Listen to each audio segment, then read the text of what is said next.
إن الحمد لله نحمده ونستعينه ونستغفره ونعوذ بالله من شرور أنفسنا ومن سيئات أعمالنا.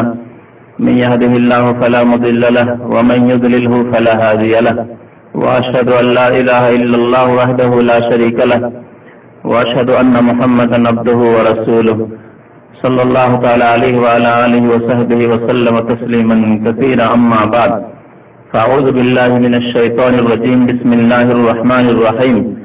لم يكن الذين كفروا من أهل الكتاب والمشركين منفكين حتى تأتيهم البينة رسول من الله يتلو صحفا مطهرة فيها كتب قيمة। মহান আল্লাহর সমস্ত প্রশংসা, যে আল্লাহ আমাদেরকে মুসলিম করেছেন, আমাদেরকে তৌফিক দান করেছেন আল কোরআনের প্রতি ঈমান নিয়ে আসার। আজকে তাফসীর হবে পবিত্র কোরআনে কারীমের একটি সূরা, যে সূরার নাম হচ্ছে সূরা আল বাইয়িনা। আল বাইয়িনা এর অর্থ হচ্ছে স্পষ্ট প্রমাণ।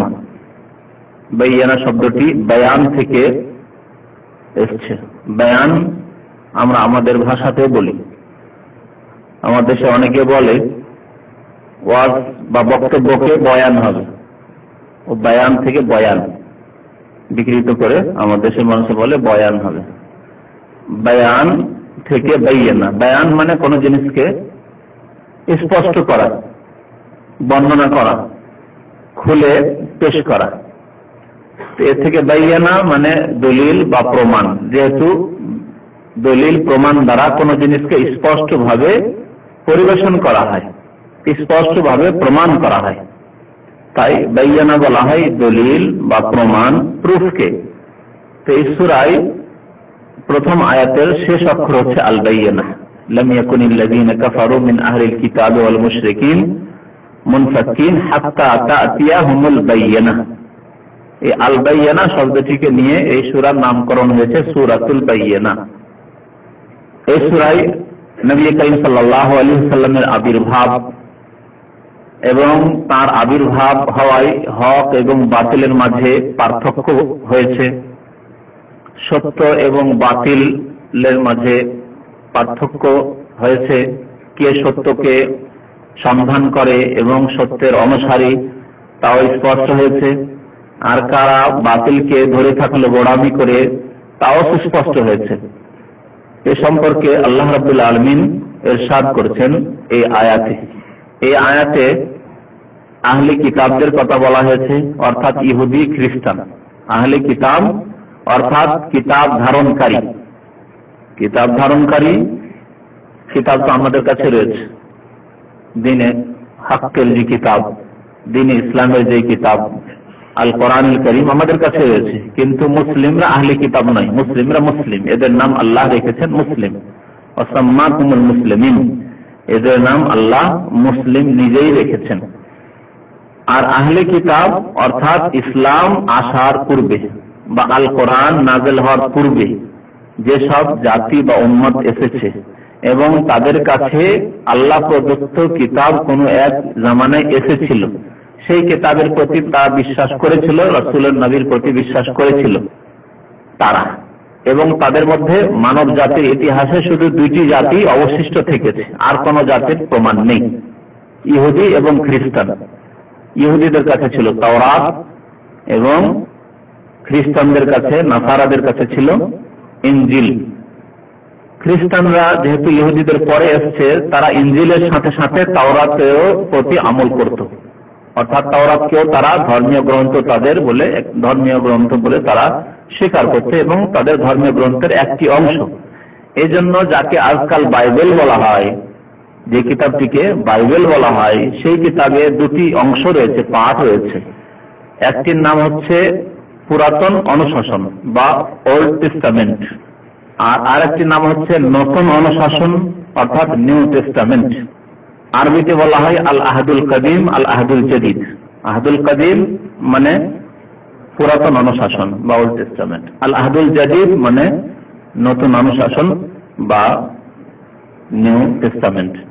তো আল আহদুল কাদিমের অর্থ হচ্ছে তাওরাত, আর আল আহদুল জাদিদের অর্থ হচ্ছে ইনজিল। এই দুইটির সমষ্টির নাম হচ্ছে বর্তমান যুগে বাইবেল।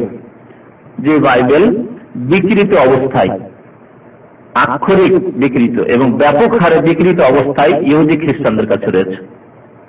ইহুদিরা ইনজিলের অংশটুকু মানে না, এটাও আপনাদের জেনে রাখার প্রয়োজন যে ঈসা আলাইহিস সালামের উপর আল্লাহ ইনজিল নাযিল করেছেন। যেহেতু ঈসা আলাইহিস সালামকে ইহুদিরা রাসূল মনে করেন না, অস্বীকার করে, সুতরাং ইহুদিরা ইনজিলের প্রতি অর্থাৎ নিউ টেস্টামেন্ট বা নতুন অনুশাসনের প্রতি ঈমান রাখে না, বিশ্বাস করে না, সেটিকে আল্লাহ প্রদত্ত গ্রন্থ বলে বিশ্বাস করে না। ঈসা আলাইহিস সালামকে তারা নবী রাসূল বলে বিশ্বাস করে না। পক্ষান্তরে খ্রিস্টানরা ইনজিলকেও বিশ্বাস করে, তাওরাতকেও বিশ্বাস করে, যেহেতু দুটোর প্রতি ঈমান রাখে। আমরা কি করি? আমাদের মাঝে খ্রিস্টানদের মাঝে তফাৎ কি? খ্রিস্টানরা তাওরাত ইনজিল দুটোই বিশ্বাস রাখে, কিন্তু আল কোরআনে বিশ্বাসী নয়। আর আমরা আল কোরআনে বিশ্বাস করি এবং আল কোরআনের প্রত্যেকটি বিধান আমাদের জন্য মানা ফরজ। বাকি বাইবেল, তাওরাত, ইনজিলে যেসব কথা রয়েছে অবিকৃত যদি হয় তাহলে সেগুলিকে মনে করি যে এগুলি আল্লাহ প্রদত্ত কিতাবের অংশ, অবিকৃত টুকু। আর যেটি বিকৃত হয়েছে আমরা বিশ্বাস রাখি যে তাতে অধিকাংশ ক্ষেত্রে বিকৃতি ঘটেছে। বিকৃতি আবার দুই প্রকার। কে বলতে পারেন বিকৃতি দুই প্রকার? আচ্ছা, কেউ বলতে পারবে? কত প্রকার বললাম? প্রকার মানে কমপক্ষে দুই তো দেখাতে হবে। বিকৃতি দুই প্রকারের, এক হচ্ছে অর্থের বিকৃতি, এক হচ্ছে অর্থের সাথে শব্দের বা অক্ষরের বিকৃতি। তো তাওরাতে বা ইনজিলে, বাইবেলে শব্দের বিকৃতি ঘটেছে এবং অর্থেরও বিকৃতি ঘটেছে। কোরআনে কারীমকে আল্লাহ রাব্বুল আলামিন শব্দের বিকৃতি থেকে সুরক্ষা দান করেছেন, হেফাজত করেছেন। কোরআনে কারীমে আল্লাহ স্পষ্ট এই ইরশাদ ঘোষণা করেছেন, ইন্না নাহনু নাযালনা যিকরা ওয়া ইন্না লাহু লাহাফিজুন। আমি আল কোরআন যিকর নাযিল করেছি। আল কোরআনের তাফসীর যদিও কোরআনের সাথে সাথে হাদিসও, যিকর মানে উপদেশ কোরআনে রয়েছে, হাদিস রয়েছে। কোরআন এবং হাদিস আল্লাহ প্রদত্ত এবং আমি তার সুরক্ষা করব, হেফাজত করব। স্বয়ং আল্লাহ দায়িত্ব নিয়েছেন। কাকে দিয়ে করবেন সেটা আল্লাহর কাজ। আজকে আমাদের মতো মুসলিমদেরকে দিয়ে আল্লাহ করছেন। কালকে যদি এক দেশের লোক অমুসলিম হয়ে যায় যারা মুসলমান ছিল, যেমন আন্দোলনে স্পেনে এক জামানে মুসলমান ছিল, তারা খ্রিস্টানদের নির্যাতনে, জুলমে হয় তাদেরকে হত্যা করা হয়েছে, না হলে তাদেরকে খ্রিস্টান বানিয়ে দেওয়া হয়েছে, না হলে তারা সেই দেশ থেকে বিতাড়িত হয়েছে। এই তিন অবস্থা ছাড়া চতুর্থ কোন অবস্থা নেই। তাদের বেঁচে থাকার কোনো অধিকার ছিল না। এইভাবে নির্যাতন করেছিল। এখন খ্রিস্টানদের কবলে সেই দেশ স্পেন, বর্তমান নাম স্পেন, প্রাচীন ইসলামিক নাম হচ্ছে আন্দোলন। তাদেরকে দিয়ে আল্লাহ কিছুদিন হেফাজত করেছেন কোরআনের। সেখানে বড় বড় মাদ্রাসা, ইউনিভার্সিটি, জামে কর্তোবা ইউনিভার্সিটি সেখানে ছিল। সেখানে এসে খ্রিস্টানদের ছেলেরা পড়তো, যেহেতু তারা অন্ধকারে ছিল, তাদের মধ্যে শিক্ষা দীক্ষা কিছু ছিল না খ্রিস্টানদের মাঝে, ইউরোপিয়ানদের মাঝে। মুসলিমদের প্রতিষ্ঠানে এসে পড়াশোনা করতো। ওরা পড়তে পারতো যে না হলে তো পড়াশোনার কোনো প্রতিষ্ঠান আমাদের কাছে নেই, কিন্তু বলতে দেখো ধর্ম পরিবর্তন করি না, ছেলেদেরকে লেখাপড়ার জন্য পাঠাতো, বলতে তোমরা খ্রিস্টান ধর্ম ছেড়ে দিও না, পড়াশোনা করো মুসলমানদের কাছে গিয়ে, কিন্তু তোমরা ধর্ম পরিবর্তন করবে না। তো এইভাবে তারা আল্লাহ রাব্বুল আলামিন হেফাজত করেছেন। আরেকটা দেশ এরকম হতে পারে কোন যুগে যে মুসলিম ছিল, এখন অমুসলিম সেখানে সংখ্যাগরিষ্ঠ, আল্লাহ অন্যদেরকে দিয়ে আল্লাহ হেফাজত করবেন। কাফেরদেরকে মুসলমান বানিয়ে তাদের মাধ্যমে আল্লাহ হেফাজত করবে। আজকে দেখেন ইউরোপ, আমেরিকায় অনেক মুসলমান হচ্ছে, আর যেসব মুসলমান এই বংশগত আমাদের মতো মুসলমান থেকে অনেক ভালো, অনেক ভালো। আমরা দেখেছি মদিনা ইউনিভার্সিটিতে যেহেতু সারা পৃথিবীর যে কোনো দেশের ছেলেরা থাকে, দেখতাম যে ইউরোপ, আমেরিকা, কানাডা এসব দেশের ছেলেরা যারা ওখানে পড়াশোনা করে তারা প্রথম কাতারে অধিকাংশ নামাজ পড়ে।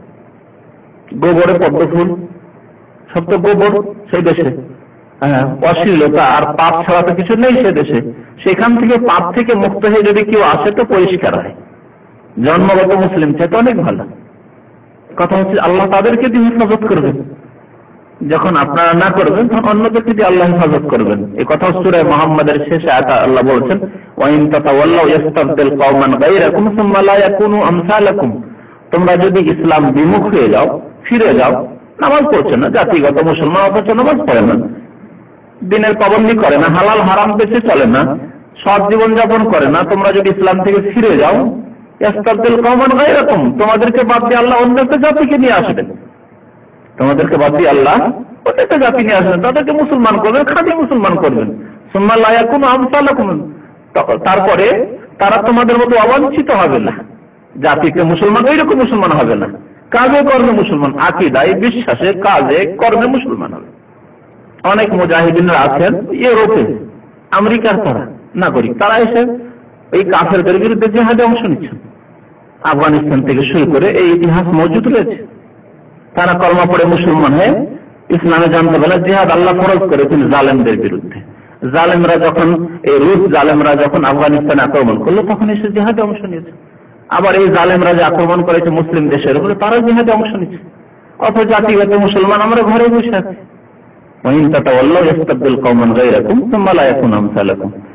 তো কোনখানে পৌঁছিলাম? এইভাবে যে বিকৃতি দুই প্রকার। শব্দের বিকৃতি এটি কোরআনে কেউ করতে পারেনি, পারবেও না। হাদিসে জাল, যদিও জাল হাদিসগুলোর মধ্যে চেষ্টা করেছে একজন লোকেরা, কিন্তু তাও করতে পারেনি, হাদিসেও পারেনি। যেহেতু মুহাদ্দিসিন কেরামরা জাল হাদিসগুলিকে স্পষ্ট করে আলাদা করে দিয়েছেন, নির্ণয় করে দিয়েছেন যে এগুলি জাল হাদিস। যাদের কাছে আল্লাহ জ্ঞান দিয়েছেন, হাদিসের পাণ্ডিত্য দিয়েছেন, তারা বুঝে যে কোনগুলি জাল হাদিস বা দুর্বল হাদিস। তাহলে ইসলামে শব্দের পরিবর্তন করতে পারেনি ইসলামের শত্রুরা, কিন্তু অর্থের পরিবর্তন করেছে। ইসলাম বিরোধী যেসব ফিরকা, দল উপদল সৃষ্টি হয়েছে মুসলিমদের মাঝে, যেমন কবর পূজারী, মাজার পূজারী, মিলাদ করাই বিদআতপন্থীরা, এরা কোরআন এবং হাদিসের অর্থের বিকৃতি করে তারা বলে মিলাদ কোরআনে আছে, কবর মাজারে চাদর চড়া কোরআন হাদিসে আছে, কাবা শরীফের উপর চাদর চড়াচ্ছে, তা আমরা পীর সাহেবের মাজারে চড়ালাম, তো হইল কি? তো এইভাবে তারা অর্থের বিকৃতি হয়তো কোন কোন ক্ষেত্রে ঘটাবার চেষ্টা করেছে, কিন্তু তারা আলহামদুলিল্লাহ কামিয়াব হবে না। সৎপন্থী একটি দল চিরদিন এই উম্মতের উপর উম্মতের মধ্যে কায়েম থাকবে। এই উম্মতে মুসলমান আরেকটি বৈশিষ্ট্য যে এই উম্মতে একটি দল সব সময় হকের উপর জয়ী হয়ে কায়েম থাকবে। সেই বুখারী হাদিস, লা তাযালু তায়েফাতুম মিন উম্মতি যাহিরিনা আলাল হাক্কি লা ইয়াদুররুহুম মান খাযালাহুম হাত্তা তাকুমাস সাআহ। এই উম্মতে একটি দল সর্বদা জয়ী হয়ে, যাহিরিনা আলাল হক, হকের উপর সত্যের উপর প্রতিষ্ঠিত হয়ে জয়ী থাকবে। কাফের জালেমের বিরুদ্ধে সবসময় সোচ্চার থাকবে, তারা জিহাদ ফি সাবিলিল্লাহ করবে, তারা নিজের ব্যক্তি জীবনে দিনকে প্রতিষ্ঠিত করবে, পারিবারিক জীবনে, সামাজিক জীবনে, সার্বিক জীবনে তারা জয়ী থাকবে। তারা যদিও দল ছোট, কিন্তু তারা হকের উপর থাকবে, কোরআন এবং সুন্নাহর উপর কায়েম থাকবে। লা ইয়াদুররুহুম মান খাযালাহুম, তাদেরকে যারা লাঞ্ছিত করতে চাইবে কোনো ক্ষতি করতে পারবে না, তাদের কোন রকমের ক্ষতি সাধন করতে পারবে না। হাত্তা তাকুমাস সাআহ, কিয়ামত পর্যন্ত এই দলটি কায়েম থাকবে। এটি মুসলিম উম্মতের বৈশিষ্ট্য। পক্ষান্তরে ইহুদি নাসারাদের মধ্যে একটিও ভালো দল নেই, মানে তাওহীদপন্থী, একত্ববাদপন্থী কেউ নেই। তাদের মধ্যে শিরক ঢুকেছে, এক আল্লাহর জায়গায় তিন আল্লাহ, সবাই বিশ্বাস করে তাদের মধ্যে। একত্ববাদ বলে খ্রিস্টানদের মধ্যে কিছু নেই। বিকৃতি ঘটেছে, তাদের কাছে অরিজিনাল ইনজিল বা তাওরাত নেই তাদের কাছে। যদি তাদের একটি দল হকের উপর থাকতো, সত্যের উপর থাকতো, তাহলে কমপক্ষে অবিকৃত তাওরাত, ইনজিল, বাইবেল তো কোনো একটি দলের কাছে থাকতো। হ্যাঁ, যদিও সংখ্যা লঘিষ্ঠ হোক না কেন, কিন্তু তাদের কাছে তো এইরকম একটা থাকা উচিত ছিল, নেই কারো কাছে নেই, সব বিকৃত তাদের কাছে। যখন বিকৃত হয়ে গেছে তখন সেই ধর্মগুলি ওয়াকেজও হয়ে গেছে। এই পরিস্থিতি যখন হলো আজকে থেকে 1400 বছর পূর্বে, তার পূর্বেই আল্লাহ রাব্বুল আলামিন দেখেন পৃথিবীতে আর তাওহীদবাদী কেউ নেই। যাদের কাছে রাসূল পাঠিয়েছিলাম মুসা, ঈসাকে, যাদের কাছে কিতাব পাঠিয়েছিলাম তাওরাত, ইনজিল, আহলে কিতাব, তারাই তাদের দিনকে বিকৃত করে দিয়েছে। সুতরাং সঠিক ইবাদত করার কেউ নেই, আল্লাহর সঠিক ইবাদত করবে এরকম আর পৃথিবীতে কেউ নেই। ইহুদি নাসারা এরা ছিল হকের কাছাকাছি, কিন্তু এরাই তাদের ধর্মকে বিকৃত করে দিয়েছে, এদের ধর্ম যাজকরা। বাকি এদের ছাড়া আর কি আছে? পুত্তলিক, মুশরিক। উপমহাদেশে হিন্দু অখণ্ড, ভারতে সেই জমানায় ভারত ছিল, হিন্দ ছিল, হিন্দ নবী সাল্লাল্লাহু আলাইহি ওয়াসাল্লামের জমানায় হিন্দ ছিল, তখন তারা হিন্দু, পুত্তলিক, এবং আরবের মুশরিকরা এরাও হিন্দুদের মতো পুত্তলিক, পুতুল পূজারী। জি, তাহলে পৃথিবীর চিত্র ছিল আল্লাহর ইবাদত যে সঠিকভাবে করবে এইরকম কোন লোক ছিল না, কোন দল ছিল না। যার ফলে আল্লাহ রাব্বুল আলামিন যে শেষ নবী পাঠাবেন ওই রকমের পরিস্থিতি এখন তৈরি হয়েছে। শেষ নবীকে আল্লাহ পাঠালেন, এই শেষ নবীকে এবং তার সাথে যে আল্লাহ আল কোরআনুল কারীম নাযিল করেছেন, একে এই সূরা আল বাইয়িনা বলা হয়েছে। সুস্পষ্ট প্রমাণ হচ্ছে রাসূলুল্লাহ সাল্লাল্লাহু আলাইহি ওয়াসাল্লাম এবং তার সাথে আল কোরআনুল কারীম। এই ব্যাখ্যা স্বয়ং আল্লাহ করেছেন দ্বিতীয় আয়াতে। তো আহলে কিতাব মানে কি বললাম তাহলে? ইহুদি খ্রিস্টান, যাদের কাছে কিতাব এসেছিল কিন্তু কিতাবকে তারা বিকৃত করেছে, আল্লাহ প্রদত্ত কিতাব তাওরাত ইনজিল, এরা হচ্ছে আহলে কিতাব। তো সেই জমানায় আহলে কিতাব এবং মুশরিক পৌত্তলিক, যারা পুতুল পূজারী বা যারা শিরক করত, তো এরাই ছিল। আর এদেরকে বাদ দিয়ে নবী করিম সাল্লাল্লাহু আলাইহি ওয়াসাল্লাম যখন নবুয়ত পেলেন তখন আরেকটি দল, সত্যপন্থী দল তৈরি হলো, সেটি হচ্ছে মুসলিম। তো আল্লাহ রাব্বুল আলামিন বলছেন যে লাম ইয়াকুনিল লাযীনা কাফারু মিন আহলিল কিতাব ওয়াল মুশরিকিনা মুনফাক্কিন। কাফারু মানে যারা কাফের হয়ে গেছে, লাম মানে না, লাম ইয়াকুনিল লাযীনা কাফারু, কাফেররা হবে না। কি হবে না? আল মুনফাক্কিন মানে আলাদা হবে না, পৃথক হবে না। মুনফাক্কিন মানে পৃথক হওয়া, ইনফাক্কা মানে। তো তারা ছাড়বে না, পৃথক হবে না মানে ছাড়বে না। লাম ইয়াকুনিল লাযীনা কাফারু মিন আহলিল কিতাব, আহলি কিতাব মানে বললাম আহলি কিতাব অর্থাৎ ইহুদি খ্রিস্টানদের মধ্যেকার যারা কাফের হয়েছে, অর্থাৎ সেই জামানায় যেমন বললাম সব কাফের হয়ে গেছিল। যেহেতু আল্লাহ এক, এই ক্ষেত্রে যদি বলে তিন আল্লাহ তাহলে কাফের কিনা? কাফের মুশরিক। যদি বলে ঈসা আলাইহিস সালাম আল্লাহর বান্দা, সেই ক্ষেত্রে যদি ঈসা আলাইহিস সালাম আল্লাহর পুত্র, তাহলে কাফের কিনা? লাকাদ কাফারাল্লাযীনা ক্বালু ইন্নাল্লাহা ওয়াল মাসীহু ইবনু মারইয়াম, আল্লাহ বলেন তারা কাফের হয়ে গেছে যারা বলে যে ঈসা আলাইহিস সালাম হচ্ছে ইলাহ, আল্লাহ ইলাহ মানে ইলাহর পুত্র, ইলাহ হয়ে গেছে, তারা কাফের। আল্লাহ কাফের বলে তাদেরকে ঘোষণা করেছেন। আহলে কিতাব হলেও ইহুদি খ্রিস্টানদেরকে আল্লাহ কাফের বলে ঘোষণা করেছেন। আহলে কিতাবদের মধ্যেকার যারা কাফের হয়েছে, ওয়াল মুশরিকিন এবং যারা পৌত্তলিক, আরবের মুশরিক অথবা ভারতের মুশরিকিন মুনফাক্কিন, এরা ছেড়ে দেবে না, অটল থাকবে। লাম ইয়াকুনিল লাযীনা কাফারু মিন আহলিল কিতাব ওয়াল মুশরিকিন মুনফাক্কিন, এরা ছেড়ে দেবে না মানে অটল থাকবে। কিসের উপর? তাদের কুফরের উপর, শিরকের উপর, তাদের বাতিলের উপর। হাত্তা তাতিয়াহুল বাইয়িনা, যতদিন পর্যন্ত, হাত্তা মানে যতক্ষণ বা যতদিন, হাত্তা এমন কি যা আমরা বলি, যতক্ষণ পর্যন্ত তাতিয়াহুম না এসে যাবে তাদের কাছে, আতা মানে আশা, তাতিয়াহুম তাদের কাছে না এসে যাবে কি? আল বাইয়িনা, সুস্পষ্ট প্রমাণ যতক্ষণ তাদের কাছে না এসে যাবে ততক্ষণ তারা কুফরের উপর থাকবে, শিরকের উপর অটল থাকবে, ছাড়বে না। এই সুস্পষ্ট প্রমাণ বা আল বাইয়িনা কি?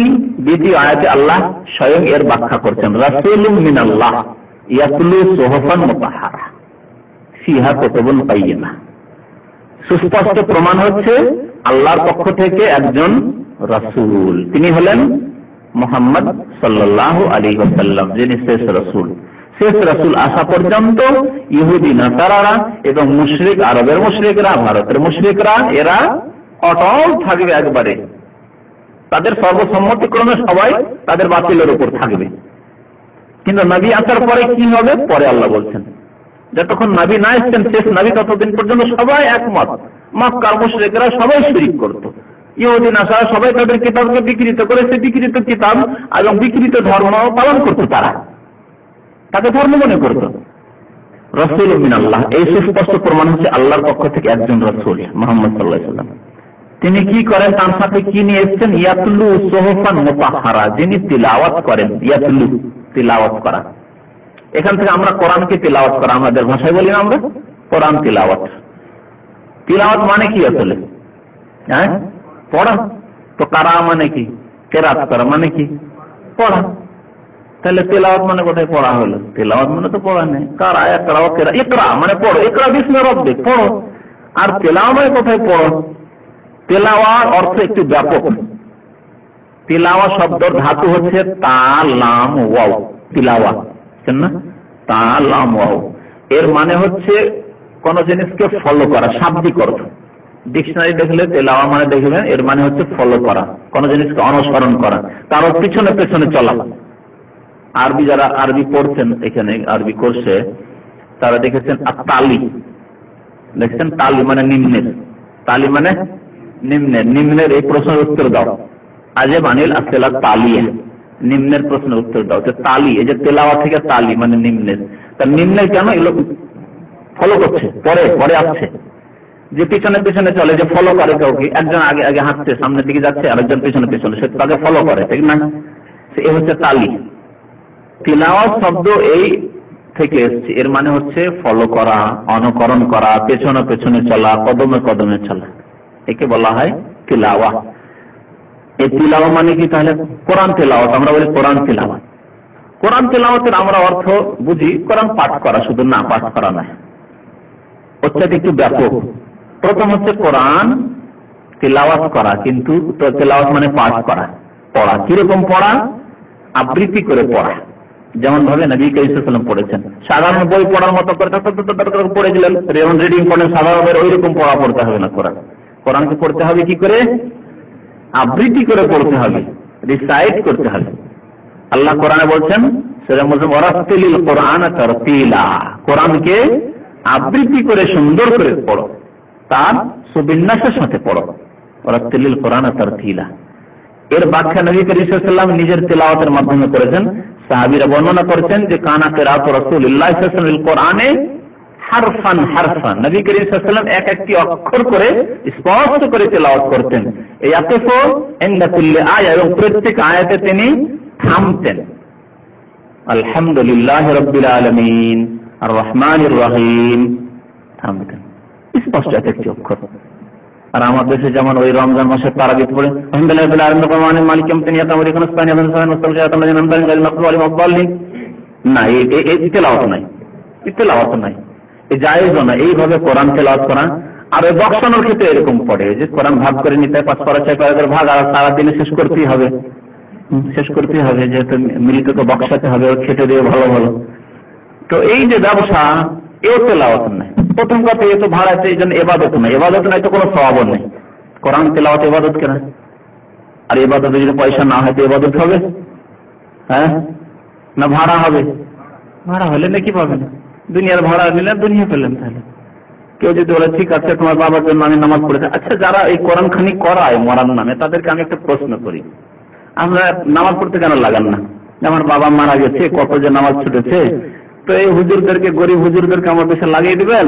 যারা এই ব্যবসা করে তাদেরকে বলছি আর কি, যারা এই বিদাতি ব্যবসা করে, কোরআন খানির ব্যবসা। শুধু কোরআন খানি কেন, যে বাবা মসজিদে নামাজ পড়ো, আজকে সারা রাতটা নামাজ পড়ো, আর তোমাদেরকে 500 টাকা দেবো, যত রাকাত বা রাকাত হিসাবে করে নেন।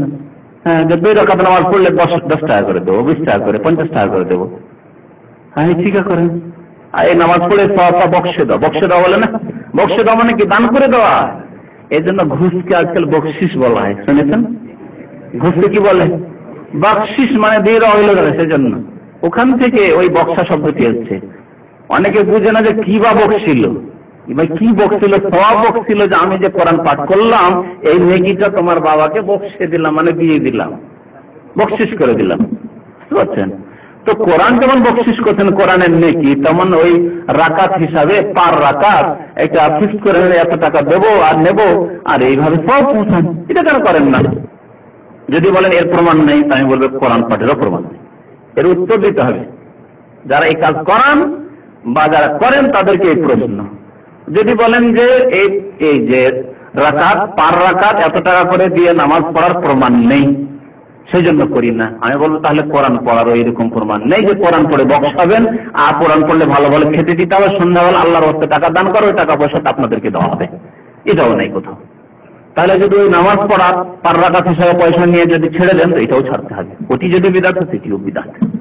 ওতে যদি সওয়াব না থাকে, যেহেতু নামাজ আল্লাহর জন্য হলো না, পয়সার জন্য, পার রাকাত 10 টাকা, সেই জন্য নামাজ পড়লেন, তো নামাজ সওয়াব হবে না। ঠিক তেমনি আপনার এই কোরআন তেলাওয়াত সওয়াব, যেহেতু কোরআন তেলাওয়াত ইবাদত, যেমন নামাজ ইবাদত। তো কি বলছিলাম? ইয়াতুলু তেলাওয়াত, নবী করিম সাল্লাল্লাহু আলাইহি ওয়াসাল্লাম তেলাওয়াত। তেলাওয়াতের একটি অর্থ হচ্ছে আবৃত্তি করে পড়া, থেমে থেমে সুন্দর করে পড়া, স্পষ্ট করে, যাতে যে পড়ছে সে বুঝতে পারে যে আমি কি পড়লাম, উদ্দেশ্য। আর যে ব্যক্তি শুনছে সেও বুঝতে পারে যে কি পড়া হলো। সে যদি সেই ভাষা বোঝে তো সুন্দরভাবে বুঝতে পারে, সে ভাষা না বোঝে তো কমপক্ষে বোঝে যে আল্লাহর কিতাব কত সুন্দর, তার তিলাওয়াত কত সুন্দর, অলংকার কত সুন্দর লাগে, মজা লাগে। এইভাবে তেলাওয়াত করতে হবে। নবী সাল্লাল্লাহু আলাইহি ওয়াসাল্লাম বলেন, যায়্যানুল কোরআনা বিআসওয়াতিকুম, তোমাদের আওয়াজ ভয়েস দিয়ে কোরআনকে অলংকৃত করো। এটি হাদিস। তোমাদের ভয়েস দিয়ে, আওয়াজ দিয়ে কোরআনকে কি করো? অলংকৃত করো। যায়্যানু, জিনত, জিনত কাকে বলে?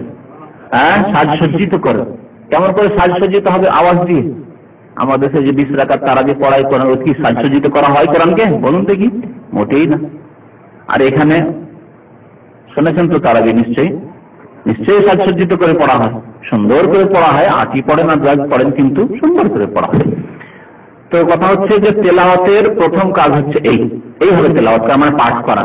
দ্বিতীয় কাজ হচ্ছে যে তেলাওয়াতের যেহেতু শাব্দিক অর্থ হচ্ছে কি ফলো করা বা অনুসরণ করা, সুতরাং যা কিছু পড়বেন কোরআন আল্লাহর কিতাব থেকে তা ফলো করতে হবে, অনুসরণ করতে হবে, মানতে হবে, বাস্তবায়িত করতে হবে।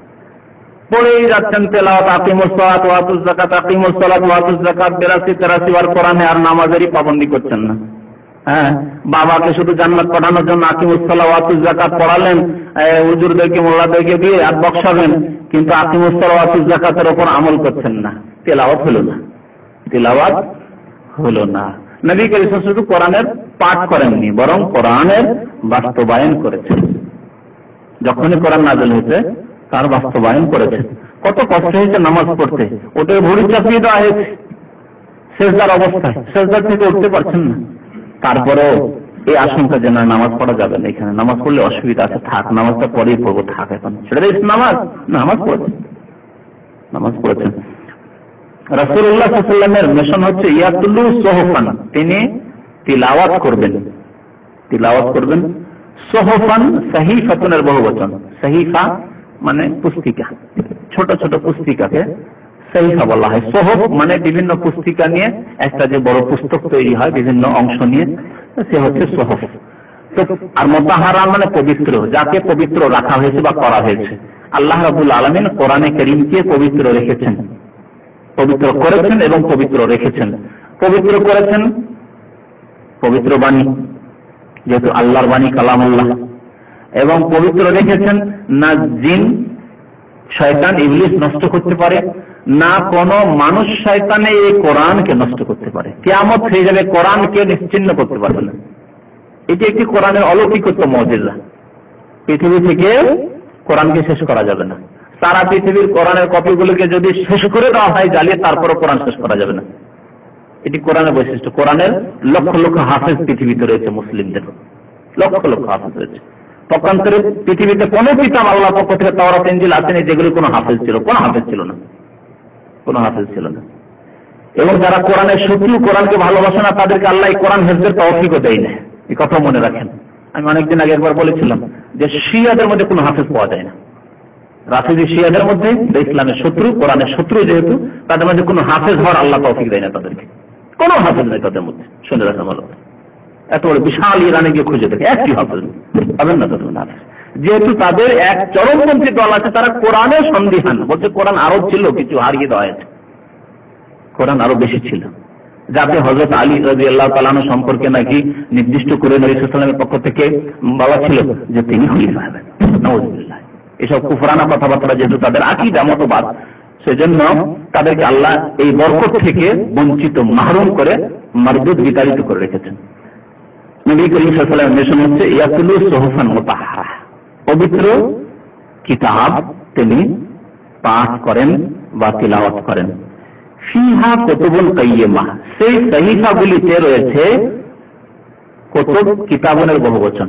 যেমন সুহুফ সাহিফাতুনের বহুবচন, কুতুব কিতাবনের বহুবচন, তাহলে একাধিক কিতাব বোঝাতে হবে। আর কাইয়্যিমা মানে সঠিক, কাইয়্যিমা কামা থেকে, কামা মানে দাঁড়ানো, যে দাঁড়ায় তো সোজা হয়েছে, তো কাইয়্যিমা মানে সঠিক, তাহলে সঠিক, তাতে বিধানাবলী রয়েছে। সাহিফা তো কোরআন তো একটি কিতাব, সুতরাং একাধিক কিতাব নয় যখন, তখন কুতুব মানে এখানে এক একটি কিতাব মানে এক একটি বিধান, তাতে সঠিক বিধানাবলী রয়েছে। আকীদা সম্পর্কে, বিশ্বাসের সাথে যে সব বিধানের সম্পর্ক, সেগুলিও সঠিক। যেগুলি আমলের সাথে আর্থিক, সেগুলিও সঠিক, যেমন যাকাত, হজ, সাদকা খেরাত, আত্মীয়দের দেখাশোনা, সঠিক বিধান। যেগুলি দৈনিক ইবাদত, সেগুলি হচ্ছে কুতুবুল কাইয়্যিমা, সঠিক বিধান। যেগুলি হচ্ছে আপনার মানুষের সাথে আদান প্রদান, যেমন কেনা বেচা করা, বিবাহ শাদী, তালাক ইত্যাদি ইত্যাদি, তারপরে ওয়ারাসাত, মিরাস, ধন সম্পদের ভাগ বন্টন, কুতুবুল কাইয়্যিমা, এগুলো হচ্ছে কাইয়্যিমা, সুষ্ঠু এবং সঠিক বিধান। যেহেতু এই বিধান তার পক্ষ থেকে মহান আল্লাহ, যিনি মানুষকে সৃষ্টি করেছেন এবং মানুষের জন্য সুষ্ঠু বিধান নাযিল করেছেন তার পক্ষ থেকে। সুতরাং এ হচ্ছে কোরআনে যা কিছু আছে সব হচ্ছে সঠিক বিধান। হালাল হারাম সঠিক বিধান, সুষ্ঠু বিধান। যা মানুষের জন্য উপকারী তা আল্লাহ হালাল করেছেন, যা অপকারী এক বর্তমানে অথবা ভবিষ্যতে, এই পৃথিবীতে ভবিষ্যতে অথবা পরকালে, সেসব জিনিসকে আল্লাহ হারাম করেছেন। আপনার জন্য হয়তো সাথে সাথে ক্ষতি সাধন করবে, অথবা কিছুক্ষণ পরে, কিছুদিন পরে হয়তো আপনার ক্ষতি করবে, অথবা পরকালে ক্ষতি করবে, এইরকম জিনিসকে আল্লাহ হারাম করেছেন। তাহলে এসব বিধান কি সঠিক এবং সুষ্ঠু বিধান নয়? যেসব ভাইরা সিগারেট খায়, ধরে নেন মদ খায় বা সিগারেট খায়, সিগারেটকে হালকা মনে করে খায়, মদ খেতে একটু বড় মনে করে যে হ্যাঁ মদ তো হারাম, কিন্তু সিগারেট মাকরুহ। বলেন সিগারেটে ক্ষতি আছে কি নেই? বর্তমানেও ক্ষতি, ভবিষ্যতে কি আরো বেশি ক্ষতি। দুনিয়াতেই যখন ক্ষতি, তো পরকালে তার পরিণতি বা কি হতে পারে, বুঝতে পেরেছেন? সুতরাং এমন জিনিস কোনদিনই আল্লাহ হালাল করতে পারেন না। নবী করিম সাল্লাল্লাহু আলাইহি ওয়াসাল্লাম সম্পর্কে আল্লাহ ঘোষণা করে বলছেন যে নবী সাল্লাল্লাহু আলাইহি ওয়াসাল্লাম কি করেন? ইয়াহিল্লু লাহুমুত তাইয়্যিবাত ওয়া ইউহাররিমু আলাইহিমুল খাবাইস। তাদের জন্য তাইয়্যিবাত, যেগুলো পাক পবিত্র জিনিস, উপকারী জিনিস, সেগুলিকে হালাল তিনি করেন, হালাল ঘোষণা করেন আল্লাহর পক্ষ থেকে। ইউহাররিমু আলাইহিমুল খাবাইস, যেগুলো খাবিস জিনিস, নাপাক, অপবিত্র বা ক্ষতি সাধনকারী, সেগুলিকে তিনি হারাম বলে ঘোষণা করেন আল্লাহর পক্ষ থেকে। তো এই কোরআন তিনি নিয়ে এসেছেন, যে কিতাব তিনি পাঠ করেন, তেলাওয়াত করে শোনান, নিজে তেলাওয়াত করেন, নিজে তার উপর আমল করেন এবং মানুষকে তেলাওয়াত করে শোনান, মানে সেই দিনের সেই কিতাবের তাবলীগ করেন, প্রচার করেন, সেই কিতাবের দিকে মানুষকে আহ্বান করেন, দাওয়াত দেন। ইয়াতলু সুহুফান মুতাহহারা, ইয়াতলু তার এতগুলি অর্থ, নিজে তেলাওয়াত করা, নিজে বাস্তবায়ন করা, এবং নবী সাল্লাল্লাহু আলাইহি ওয়াসাল্লামের যেহেতু মিশন ছিল মানুষকে দাওয়াত আহ্বান করা, তিনি অন্যের জন্য তেলাওয়াত করেন। নবী সাল্লাল্লাহু আলাইহি ওয়াসাল্লামের তরিকাই ছিল, নতুন কোন বিধান নাযিল হলো জানিয়ে দিলেন লোকদেরকে, মুসলিমদের জানিয়ে দিলেন, আকীদার ক্ষেত্রে হলে মুসলিমদেরকে জানিয়ে দিলেন যে দেখো এই জান্নাত সম্পর্কে, জাহান্নাম সম্পর্কে, পরকাল সম্পর্কে, আকীদা ঈমান সম্পর্কে, কালিমা লা ইলাহা ইল্লাল্লাহ সম্পর্কে আয়াত নাযিল হয়েছে, তাদেরকে জানিয়ে দিলেন, দাওয়াত, তাদেরকে আহ্বান করলেন। তো রাসূলুল্লাহ সাল্লাল্লাহু আলাইহি ওয়াসাল্লামকে এখানে আল বাইয়িনা বলা হয়েছে, সুস্পষ্ট প্রমাণ। ওয়ামা তাফাররাকাল্লাযিনা উতুল কিতাবা ইল্লা মিন বাদি মা জাআতুহুল বাইয়িনা। এখন প্রশ্ন উঠতে পারে স্বাভাবিক যে নবী সাল্লাল্লাহু আলাইহি ওয়াসাল্লামের আবির্ভাব পর্যন্ত আহলে কিতাব অর্থাৎ ইহুদি, খ্রিস্টান, মুশরিক, পৌত্তলিক এরা কি থাকবে? তাদের এই বাতিলেই থাকবে, বাতিলে তো অটল থাকবে। কিন্তু যখন নবী সাল্লাল্লাহু আলাইহি ওয়াসাল্লাম চলে আসলেন, আল বাইয়িনা চলে আসলো, অর্থাৎ কোরআন নাযিল হলো, নবী করিম সাল্লাল্লাহু আলাইহি ওয়াসাল্লাম রাসূল হলেন, তখন তাদের পরিস্থিতি কি হবে? আল্লাহ বলছেন তখন দুই ভাগে বিভক্ত হয়ে গেল তারা। আহলে কিতাব ইহুদি দুই ভাগে ভাগ হয়ে গেল, খ্রিস্টান দুই ভাগে ভাগ হয়ে গেল, মুশরিকরা দুই ভাগে ভাগ হলো। আল্লাহ কোরআনে এক জায়গায় বলছেন ফামিনহুম মান আমানা ওয়া মিনহুম মান কাফার। তাদের মধ্যে কেউ তো শুনে বিশ্বাস করলো, ঈমান নিয়ে আসলো, যে রাসূল হয়েছেন, এই রাসূলের তো প্রতীক্ষায় ছিলাম, ইন্তজারে অপেক্ষায় ছিলাম, ঈমান নিয়ে আসলো। ওয়া মিনহুম মান কাফার, আর কেউ অস্বীকার করলো, কাফের হলো। এই দুই ভাগে বিভক্ত হইল। সেই কথা আল্লাহ এখানে বলছেন ওমা তাফাররাকাল্লাযিনা উতুল কিতাব। বিশেষ করে এখানে আহলে কিতাবদের কথা বলেছেন, মুশরিকদের কথা বলেননি। কেন বলেননি সেটা পরে বলছি। আল্লাহ বলছেন তাফাররাকা মানে বিচ্ছিন্ন হওয়া। এখান থেকে ফিরকা, দল উপদলকে যারা বিচ্ছিন্নতা করে বা দল সৃষ্টি করে, এগুলোকে ফিরকা বলা হয়। সঠিক দল যেটা নবী সাল্লাল্লাহু আলাইহি ওয়াসাল্লামের দল, সাহাবায়ে কেরামদের দল, এই দল থেকে গিয়ে আলাদা আলাদা লেভেল লাগিয়ে যারা দল তৈরি করেছে, নামকরণ করেছে, এগুলিকে ফিরকা বলা হয়। ইসলাম কি বলা হয়? এগুলোকে ফিরকা বলা হয়। নবী সাল্লাল্লাহু আলাইহি ওয়াসাল্লাম এবং সাহাবায়ে কেরামদের নাম চিশতি ছিল কি? কাদরি ছিল? মুজাদ্দিদি ছিল? হ্যাঁ, কোন তরিকতে সরসিনা চরমনা এসব ছিল? ছিল না। তাহলে এই ধরনের যতগুলি দল উপদল তৈরি হয়েছে, তবলি কি ছিল যে চিল্লা লাগাতে যেত? হ্যাঁ, বা অমুক জামাত অমুক দল এই ছিল? ছিল না। তাহলে এইভাবে যেসব দল নিজের একটা লেভেল লাগিয়েছে, এগুলো হচ্ছে ফিরকা। এগুলোকে আরবি ভাষায় বলা হয় ফিরকা। ফিরকা মানে পৃথক হয়ে যাওয়া। নবী সাল্লাল্লাহু আলাইহি ওয়াসাল্লাম এবং সাহাবায়ে কেরামদের যে আদর্শ ছিল, সেই আদর্শকে পৃথক পৃথক গিয়ে একটা করে নাম লাগালো, যে না হানফি হইতেই হবে, শাফি হইতেই হবে, মালিকি হইতেই হবে, অমুক হইতেই হবে, চিশতি হইতেই হবে, এই তরিকত কোন একটা তরিকত মানতেই হবে, অন্য একটা মাযহাব মানা ফরজ হয়ে গেল। এর একটা করে লেভেল নিয়ে পৃথক হয়ে গেল। এদেরকে বলা হয় ফিরকা, এদেরকে বলা হয় ফিরকা। নবী সাল্লাল্লাহু আলাইহি ওয়াসাল্লাম 73 ফিরকার কথা বলেছেন, যে আমার উম্মতের 73 ফিরকা হবে, আর সবগুলি পথভ্রষ্ট হবে একটি ফিরকা ছাড়া, একটি জামাত ছাড়া। সেটির নাম ফিরকা না, যেহেতু তারা সাহাবায়ে কেরামদের সাথে আছে, ওর নাম হচ্ছে জামাত। তারা চাইলে সবার জামাতবদ্ধ হয়ে থাকা কাদের সাথে? আল্লাহ রাসূলের তরিকা এবং সাহাবায়ে কেরামের তরিকার উপর। সুতরাং তার নাম হচ্ছে জামাত, আর বাকিগুলোর নাম জামাত নয়, এগুলো ফিরকা। পৃথক, ফিরকা মানে পৃথক হয়ে যাওয়া, পৃথক পৃথক হয়ে গেছে। এই কথাটা যদি ভালো করে বুঝে নেন যে ফিরকা আর জামাতের তফাৎ কি, তাহলে আপনার ব্রেনের ওয়াশ হয়ে যাবে যথেষ্ট। আপনি ফিরকার অন্তর্ভুক্ত হবেন না, জামাত ভুক্ত হবে।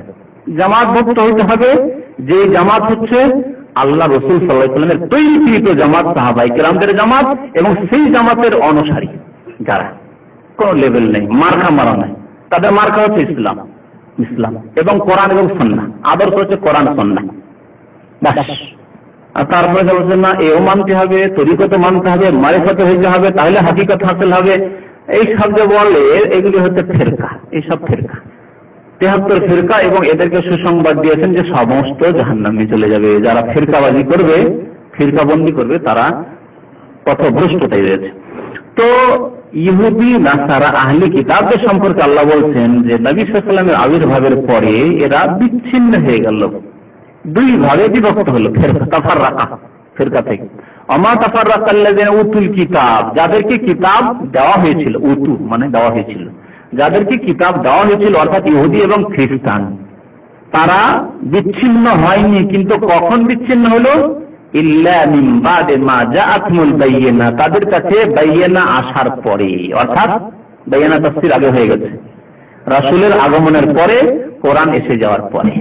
রাসূলুল্লাহ সাল্লাল্লাহু আলাইহি ওয়াসাল্লামের উপর কোরআন নাযিল হয়ে গেল, যখন তিনি প্রকাশ পেয়ে গেল যে তিনি শেষ রাসূল হয়ে এসেছেন 40 বছর বয়সে, তখন তারা বিচ্ছিন্ন হয়ে গেল, তাফাররাকা, বিভক্ত হয়ে গেল। তো আহলে কিতাবরা, ইহুদি খ্রিস্টানরা বিভক্ত হয়নি, মানে সবাই বাতিলপন্থী ছিল, বিভ্রান্তির শিকার হয়ে গেছিল।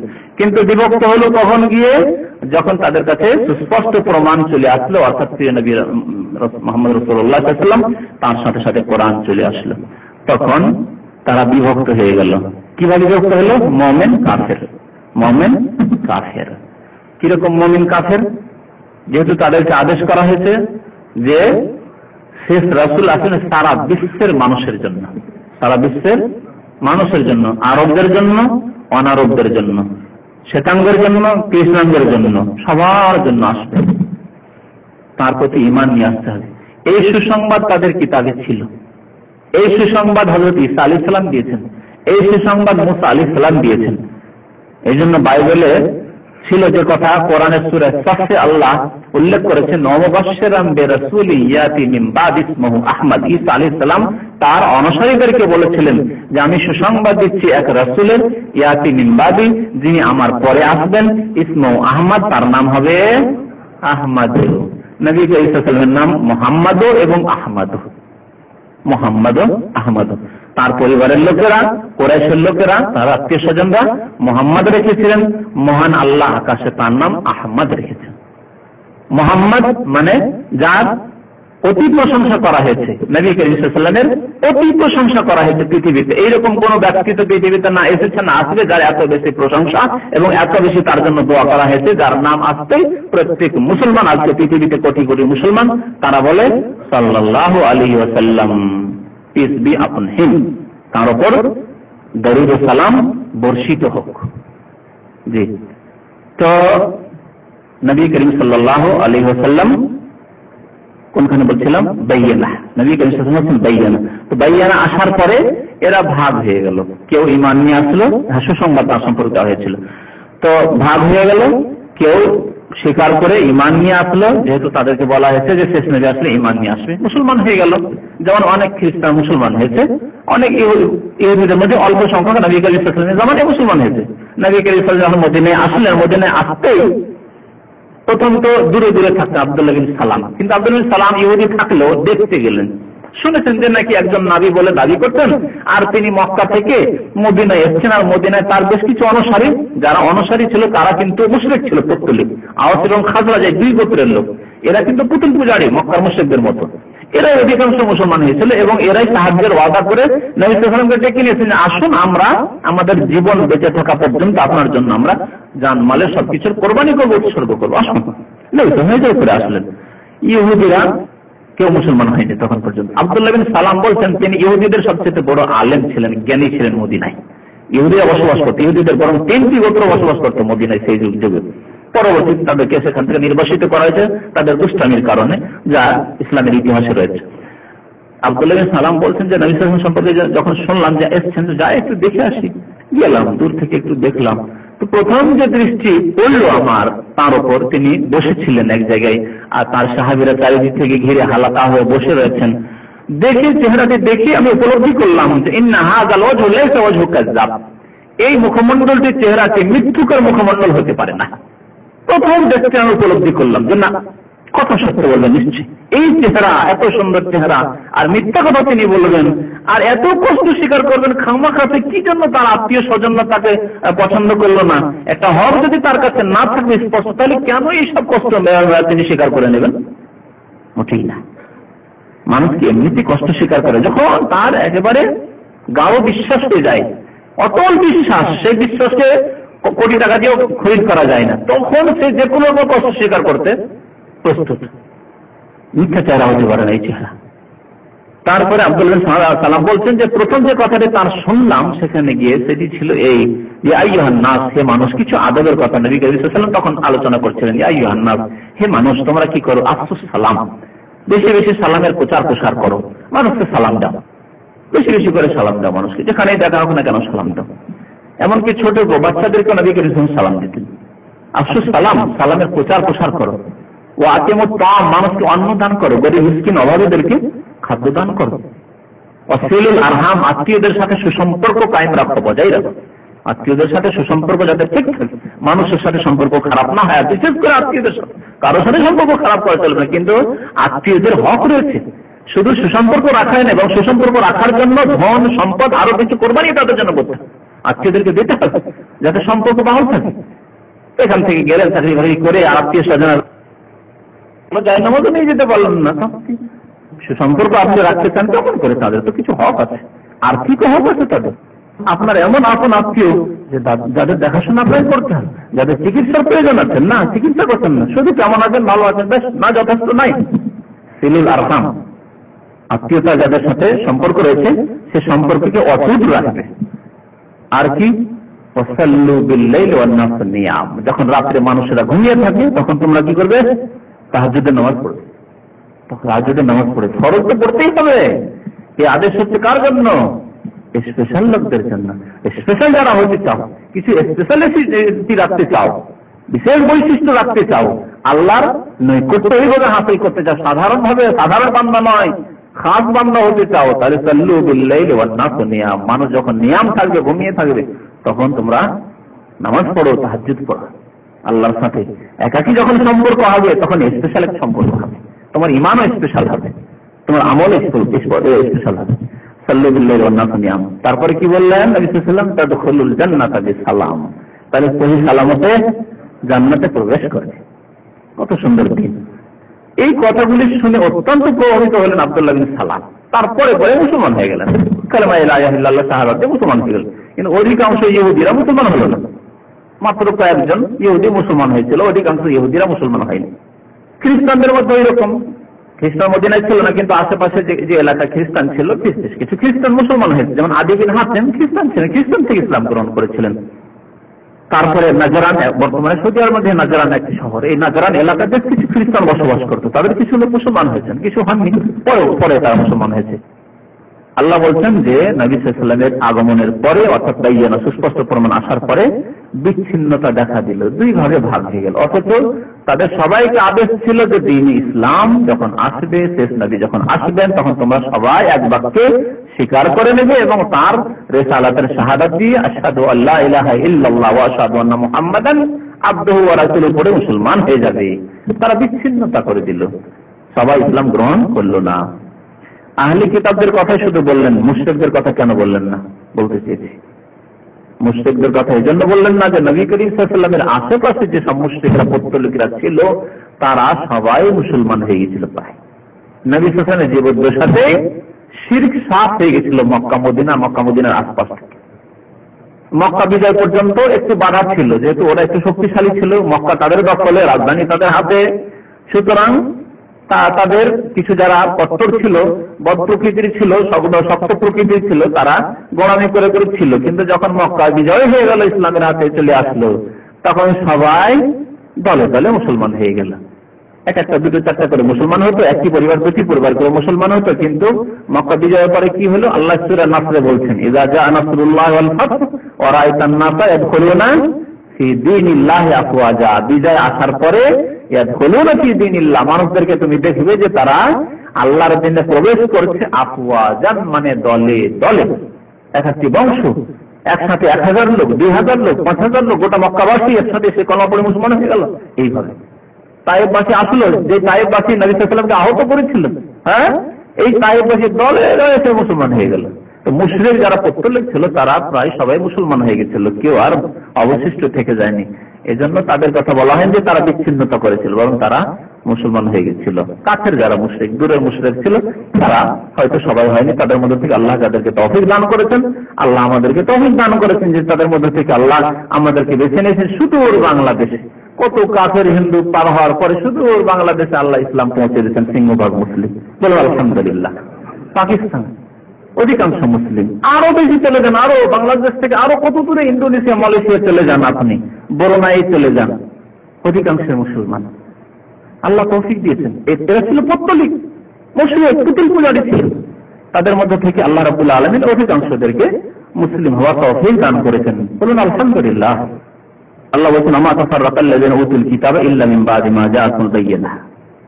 তারা বিচ্ছিন্নতা সৃষ্টি করলো, অথচ আল্লাহ কি আদেশ করেছিলেন? ওয়ামা উমিরু ইল্লা লিয়াবুদুল্লাহ মুখলিসিনা লাহুদ্দীন হুনাফা। অথচ তাদেরকে আদেশ করা হয়েছিল, অথচ এই ইহুদি খ্রিস্টানদেরকে, সারা বিশ্বের মানুষকে আদেশ করা হয়েছিল যে তারা শুধুমাত্র আল্লাহর ইবাদত করবে, ইল্লা লিয়াবুদুল্লাহ, শুধুমাত্র আল্লাহর ইবাদত করবে, মুখলিসিনা লাহুদ্দীন, তার জন্য দ্বীনকে নির্ভেজাল করে, খালিস করে, ভেজাল মুক্ত করে, আনুগত্য একমাত্র আল্লাহর। দিন মানে আনুগত্য হয়, আর দিন মানে দিন, পুরো দিন হয়, যে দিন মানে ধর্ম যেটা আমরা বলি।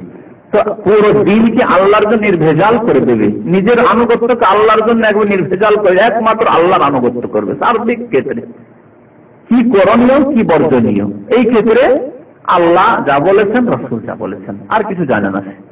এই হচ্ছে আদেশ। এইভাবে ইবাদত করতে হবে। নামাজ কেমন ভাবে পড়তে হবে? যেমন ভাবে আল্লাহ শিখিয়েছেন, তার রাসূল শিখিয়েছেন। রোজা কেমন করে রাখতে হবে? যেমন ভাবে রাসূলুল্লাহ সাল্লাল্লাহু আলাইহি ওয়াসাল্লাম আল্লাহর পক্ষ থেকে শিখিয়েছেন। যাকাত কেমন ভাবে দিতে হবে, কি পরিমাণ দিতে হবে, যেমন ভাবে আল্লাহ এবং তার রাসূল বলেছেন, ইত্যাদি ইত্যাদি। ইল্লা লিয়াবুদুল্লাহ মুখলিসিনা লাহুদ্দীন।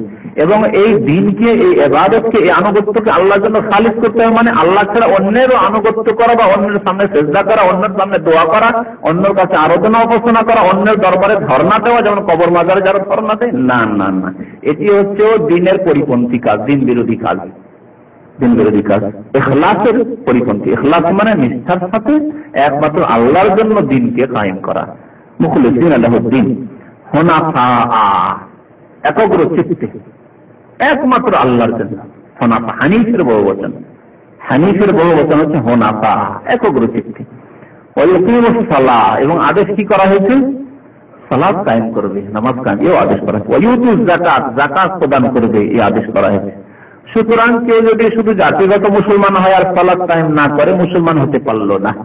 এই জন্য তো বেনামাজিকে কাফের বলে আখ্যায়িত করা হয়েছে হাদিসকে, যে ব্যক্তি নামাজ না পড়ে, ফরজ নামাজ মুসলমান থাকতে পারে না। প্রমাণ কি? আপনার অন্তরে ইসলাম আছে না আছে কেমন করে বুঝবো? আপনাকে মসজিদে যদি 5 ওয়াক্ত দেখতে পাই, তাহলে বুঝবো যে হ্যাঁ আপনি মুসলমান, না হলে আপনি মুনাফিক। আপনার অন্তরে ইসলাম নেই, আপনি হয়তো মুসলমান হলে জন্মগ্রহণ করেছেন, এই মাত্র। জি, এই জন্য কমের পক্ষে মুসলিম বলে প্রমাণ করার জন্য নিজেকে মসজিদে হাজির হয়ে 5 ওয়াক্ত নামাজ পড়তে হয়। 5 ওয়াক্ত 17 রাকাত নামাজ পড়তে হবে, কমে 17 রাকাত 5 ওয়াক্ত নামাজ পড়তে হবে কম পক্ষে মুসলমান হওয়ার জন্য। এটি হচ্ছে প্রমাণ। যেমন একটা কোর্টে গিয়ে আপনি নিজের কেস নিয়ে গেছেন, আপনি বাদী বা আসামি, তো আপনাকে কমপক্ষে কয়টা সাক্ষী নিয়ে যেতে হবে? 2টো সাক্ষী নিয়ে যেতে হবে। যদি সাক্ষী না থাকে 2টো যেতে পারবেন? পারবেন না। আপনি একটি সাক্ষী থাকলে চলবে না, আর সাক্ষী একটিও নয়, চলবে না। তো আল্লাহ রাব্বুল আলামিন এখানে 2টি সাক্ষীর কথা বলেছেন, 2টি সাক্ষী দিতে হবে। একটি হচ্ছে সালাম, আর একটি হচ্ছে যাকাত। হযরত আব্দুল্লাহ বিন মাসউদ রাদিয়াল্লাহু তাআলা একটি হাদিস বর্ণনা করেছেন যে ব্যক্তি যাকাত দেয় না তার সালাত কবুল হয় না, যে ব্যক্তি যাকাত দেয় না তার নামাজ কবুল হয় না। কেন এই কথা তিনি নবী সাল্লাল্লাহু আলাইহি ওয়াসাল্লাম বললেন? কারণ যে ব্যক্তি যাকাত দেয় না, 2.5% আপনার না, আপনার কাছে 100 টাকা থাকলে 2.5 টাকা আপনার নয়, এটি কার? গরিব মিসকিনদের জন্য, 8 প্রকারের লোকদের জন্য আল্লাহ নির্ধারিত করেছে তাদের হক।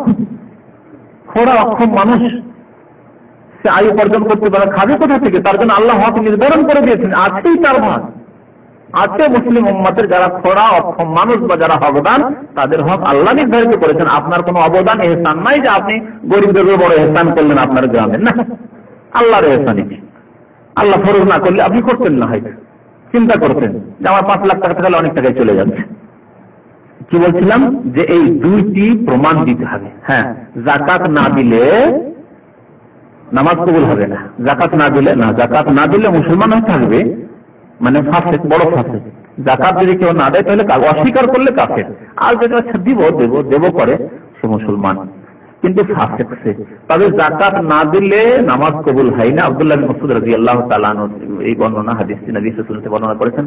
কেন? এই জন্যই যে যখন আপনি 2.5 টাকা দিলেন না, তখন আপনার ধনের সাথে ওই 2.5 টাকা হারাম মিক্সচার হয়ে গেল। যখন মিক্সচার হয়ে গেল তখন সবগুলি হারাম একাকার হয়ে গেল, কোনটি হালাল কোনটি হারাম আর তফাৎ থাকলো না। তখন আপনি হারাম খাচ্ছেন, আর হারাম খেয়ে ইবাদত বন্দেগী করবেন, আল্লাহ রাব্বুল আলামিনের কাছে গ্রহণযোগ্য নয় এইভাবে। সুতরাং যাকাত দিতে হবে। 2টি প্রমাণ, আপনি যে মুসলিম, 2টি সাক্ষী, একটি হচ্ছে সালাত মসজিদে গিয়ে, আরেকটি হচ্ছে যাকাত দিতে হবে, তাহলে আপনি মুসলমান। হাদিসকে বের করে দেবো আপনাকে।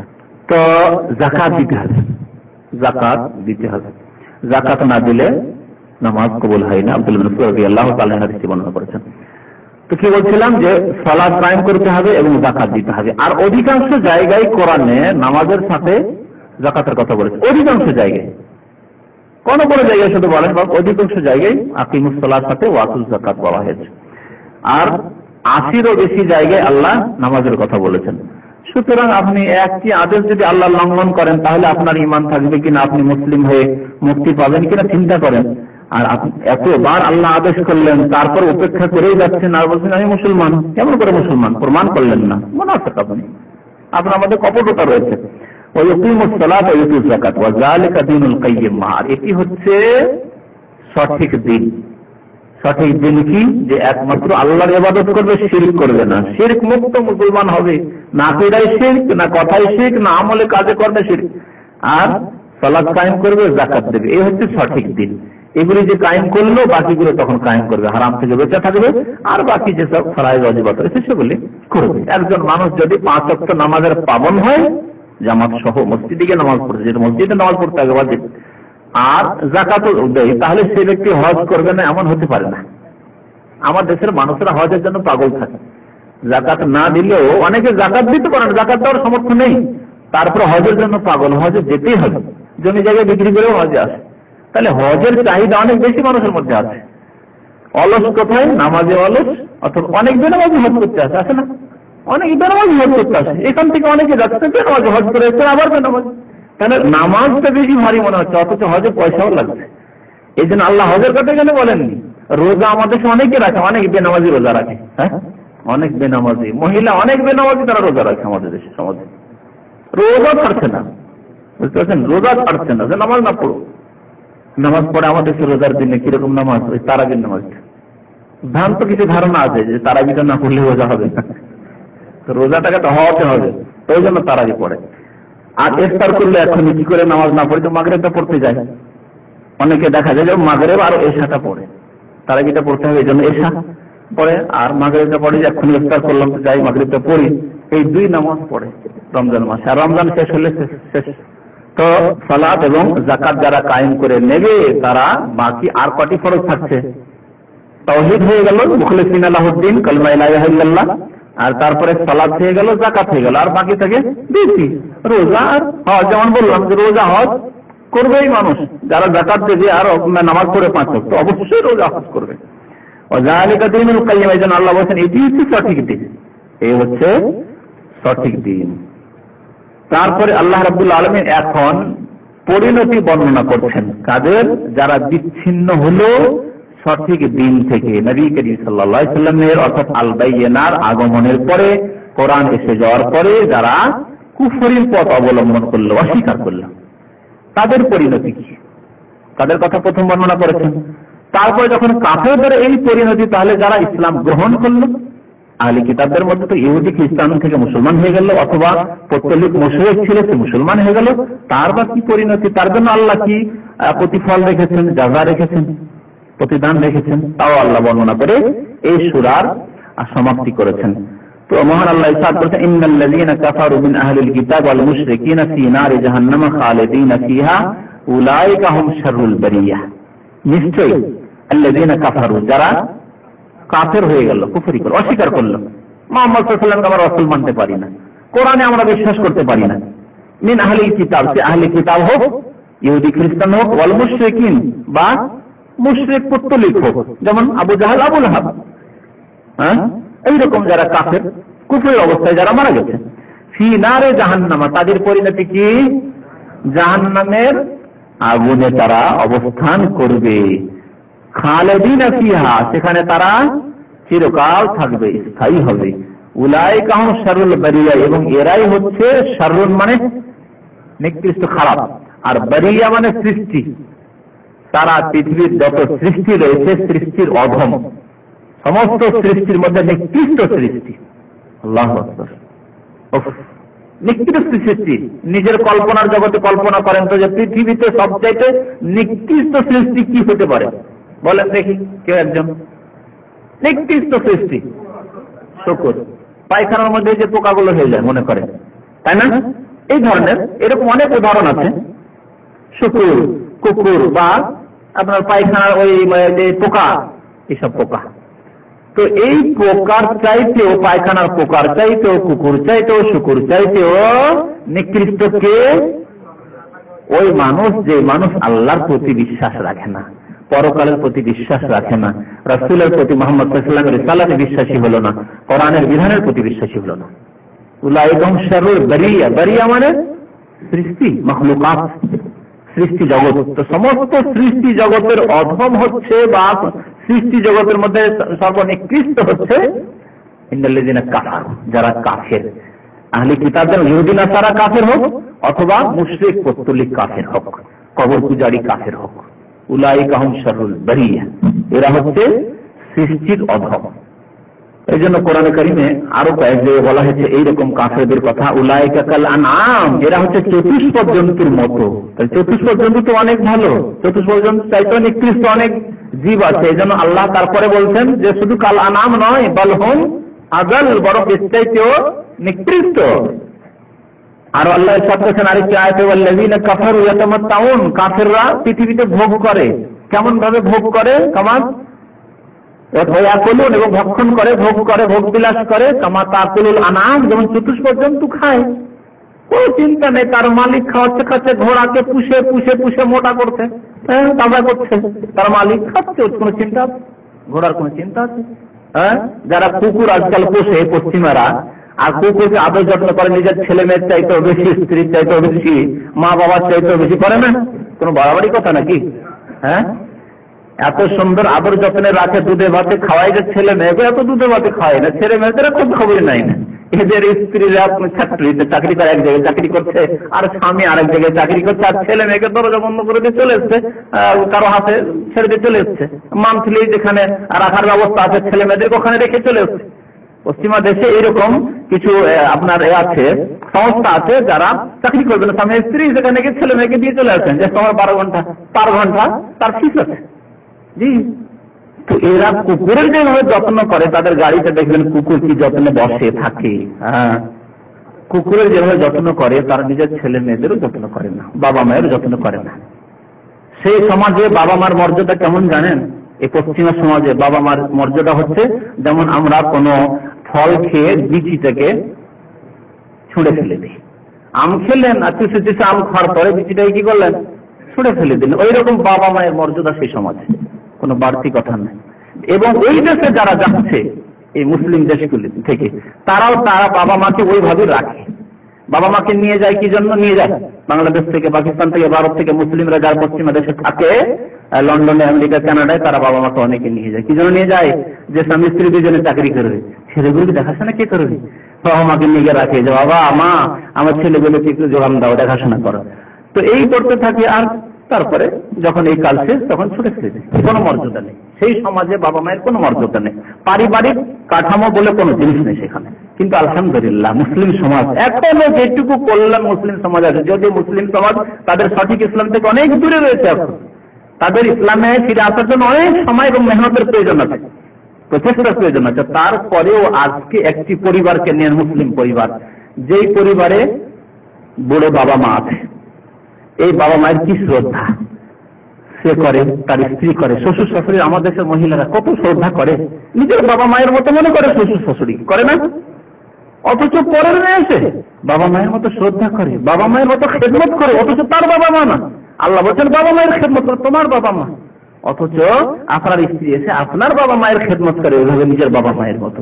তারপরে আপনার ছেলেদের কথা নেন, তাদের দাদা দাদি বা নানা নানি, এর দাদা দাদি কি শ্রদ্ধা বাড়িতে, হ্যাঁ, মুরব্বী বসে আছে, বুড়ি দাদি নানি বসে আছে, বুড়ো বাবা দাদা বসে আছে, নানা বসে আছে, আর ছোট ছোট ছেলেরা মেয়েরা আপনার অর্থাৎ যারা নাতি নাতনি, তারা কি শ্রদ্ধা করে তাকে, দাদি নানি, কি শ্রদ্ধা আমাদের সমাজে নেই? অবশ্যই, কি সম্মান। দাদি বলেছে, নানি বলেছে, শুনতেই হবে, করতেই হবে। তো সরল বাড়িয়া সৃষ্টির অধম বলা হয়েছে। আল্লাহ রাব্বুল আলামিন আরেকটি আয়াতে সূরা আনফালে বলেছে, ইন্না শাররা দাওয়াবি ইনদাল্লাহিল্লাযীনা কাফারু ফাহুম লা ইউমিনুন। ইন্না শাররা দাওয়াব, নিকৃষ্ট জন্তু, দাওয়াব মানে জন্তু, নিকৃষ্ট জন্তু হচ্ছে আল্লাযীনা কাফারু, যারা কাফের, নিকৃষ্ট জন্তু। আল্লাযীনা লা ইউমিনুন, যারা ঈমান নিয়ে আসেনি, আল্লাহর প্রতি বিশ্বাস করেনি, কোরআনের প্রতি বিশ্বাস করেনি, রাসূলের প্রতি বিশ্বাস করেনি, পরকালে জান্নাত জাহান্নামে বিশ্বাস করে না, তারা হচ্ছে নিকৃষ্ট শাররা দাওয়াব।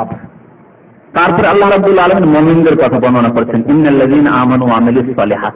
এটি হচ্ছে কোরআনের ভঙ্গি, কোরআনের ভাষা এবং এর ভঙ্গি কত সুন্দর অলংকার। যখনই কাফেরদের অবস্থা বর্ণনা করা হয়েছে তখনই মুমিনদের অবস্থা বর্ণনা করা হয়েছে, যখনই জাহান্নামের কথা বর্ণনা করা হয়েছে তখনই জান্নাতের কথা বর্ণনা করা হয়েছে, যখন আল্লাহর আযাব শাস্তির কথা বর্ণনা করা হয়েছে তখনই আল্লাহর নিয়ামত অনুগ্রহের কথা, রহমতের কথা বর্ণনা করা হয়েছে। তাই আল্লাহ বলেন, ইন্নাল্লাযীনা আমানু ওয়া আমিলুস সালিহাত, নিশ্চয় যারা ঈমান নিয়ে আসলো, বিশ্বাস করলো, বাস যথেষ্ট। কোন জায়গায় কোরআনে শুধু ঈমানের কথা বলা হয়নি, ঈমান মানে বিশ্বাস করা, যথেষ্ট নয়, অর্থাৎ জাতিগত মুসলমান হওয়া যথেষ্ট নয়। ও আমিলুস সালিহাত, এবং সৎ কর্মগুলি করলো, শুধু একটি কর্ম নয়, সৎ কর্ম নয়, শুধু নামাজ পড়লো, শুধু রোজা করলো, শুধু যাকাত দিল, জীবনে একবার হজ করে নিল, ব্যাস না, সালিহাত, সালেহের বহু বচন হচ্ছে সালিহাত, সৎ কর্মসমূহ সম্পাদন করলো, ও আমিলুস সালিহাত। তাহলে যে কোনো মানুষ যতক্ষণ পর্যন্ত ঈমানের পরে ভালো কাজগুলি, যেগুলিকে আল্লাহ এবং তার রাসূল ভালো বলেছেন, সেই কাজগুলি না করবে, হারাম কাজ থেকে বেঁচে থাকা ভালো কাজ, এটিও কাজ নাবাচক, কিন্তু হারাম কাজ থেকে বেঁচে থাকাও ভালো কাজ। হারাম কাজ থেকে বেঁচে থাকতে হবে, বর্জনীয় সেগুলো বর্জন করতে হবে, আর যেগুলি করণীয় সেগুলি করতে হবে, তাহলে হবে সালেহাতের বাস্তবায়ন, সৎ কাজের বাস্তবায়ন, তাহলে মুমিন হওয়া যাবে। আর শুধু জাতিগত মুসলমান, তাদের জন্য মুক্তি নেই। তাই আল্লাহ বলেছেন, ইন্নাল্লাযীনা আমানু ওয়া আমিলুস সালিহাত। আবার সালিহাত দুই প্রকার, এক হচ্ছে আল্লাহর হকের সাথে সম্পর্কীয়, আর এক হচ্ছে মানুষের হকের সাথে সম্পর্কীয়। আল্লাহর হক অনেকে আদায় করে, কিন্তু মানুষের হক আদায় করে, মানুষের সাথে তার বিহার আচরণ ভালো না, লেবার বেরোতে জুলুম করে, অথচ নামাজি মুসল্লি হতে পারে, এরকম স্ত্রীর উপরে জুলুম করে, অথচ নামাজি মানুষ, ছেলে মেয়েদের লালন পালন করলো না, আদব কায়দা ইসলামিক ছিল না, অথচ নিজেদের জীবনে তো নামাজি মুসল্লি মানুষ অনেক আছে। মেয়ের পর্দা করে না, অথচ সে মুসল্লি, এরকম অনেক আছে আমাদের সমাজে, যথেষ্ট নয়। এগুলি হচ্ছে মানুষের হক। আপনার মেয়েকে ইসলামিক পর্দা শিখাতে হতো, এটি হচ্ছে তার হক। আপনার ছেলেদেরকে ইসলামিক আদব কায়দা ইসলামিক শিক্ষা দিতে হতো, সেটি হচ্ছে তাদের হক। আপনার স্ত্রীর সাথে সদাচরণ করতে এবং তাকে ইসলামিক জ্ঞান দিতে হতো, এটি হচ্ছে তার হক, ইত্যাদি ইত্যাদি। এইভাবে মাতা পিতার হক রয়েছে। অনেকে মাশাআল্লাহ নামাজি মানুষ, জ্ঞানও রাখে ইসলামের সম্পর্কে, মাতা পিতার সেবা করে না, মাতা পিতাকে খুশি রাখে না, অসন্তুষ্ট রাখে, কষ্ট দেয়, হক আদায় করে না তাদের, না মুক্তি পাবে না। আমিলুস সালিহাত, দুই রকমেরই সালিহাত লাগবে। তাহলে এরা হলো কি, উলাইকা হুম খায়রুল বারিয়া, শারুল বারিয়ার বিপরীত। যারা ঈমান নিয়ে আসলো এবং ভালো কাজ করলো, এরা হচ্ছে সৃষ্টির সেরা। খায়র, শারের বিপরীত হচ্ছে খায়র, খায়রুল বারিয়া, সৃষ্টির সেরা হচ্ছে কে? তাহলে যারা আল্লাহর প্রতি ঈমান নিয়ে আসছে, তার সাথে সাথে আরো যে 6টি জিনিসের প্রতি ঈমান নিয়ে আসার কথা বলে, ঈমান নিয়ে আসছে এবং সব কাজগুলি করে, তারা হচ্ছে সৃষ্টির সেরা। যারা সৃষ্টির সেরা, এরা কয় শ্রেণীর জানেন? কত শ্রেণী? 4 প্রকারের। কোরআনের ভাষায় বলা হয় এরা হচ্ছে 4 প্রকারের। প্রথম হচ্ছে নবী এবং রাসূল। প্রথম হচ্ছে নবী এবং রাসূল, সৃষ্টির সেরা, খায়রুল বারিয়া। সবচেয়ে খায়রুল বারিয়া হচ্ছে নবী এবং রাসূল। নবী রাসূলদের মধ্যে আমাদের প্রিয় নবী মুহাম্মদ রাসূলুল্লাহ সাল্লাল্লাহু আলাইহি ওয়াসাল্লাম নবী রাসূলদের সেরা। তো খায়রুল বারিয়া হচ্ছে প্রথম স্তরে আম্বিয়া এবং রাসূলগণ। তারপরে হচ্ছে সিদ্দিকগণ, অর্থাৎ আর সিদ্দিকদের সেরা হচ্ছেন কে? যেমন নবী রাসূলদের সেরা মুহাম্মদ রাসূলুল্লাহ সাল্লাল্লাহু আলাইহি ওয়াসাল্লাম, তেমন সিদ্দিকদের সেরা হচ্ছেন আল্লাহর ওলি, আল্লাহর নেক বান্দাদের সেরা হচ্ছেন আবু বকর সিদ্দিক রাদিয়াল্লাহু তাআলা আনহু। আবু বকরকে সিদ্দিক উপাধি দেওয়া হয়েছে, এর মানে এই না যে ওমর সিদ্দিক নন বা হাজার হাজার সাহাবা, লক্ষ লক্ষ সাহাবা কেন সিদ্দিক নন, তারা সবাই সিদ্দিক। সিদ্দিক প্রত্যেক জামানায় সিদ্দিক থাকবে, অত্যন্ত সত্যবাদী, যাদেরকে কোটি কোটি টাকা দিয়েও খরিদ করা যাবে না, তাদের ঈমানের কিঞ্চিত পরিমাণ খরিদ করে নিতে পারবে না। তবে তোমাকে 1 লাখ টাকা দেবো, কিন্তু তোমার দাড়ি রাখতে হবে, 1 লাখ টাকা দিয়েও খরিদ করতে পারবেন না।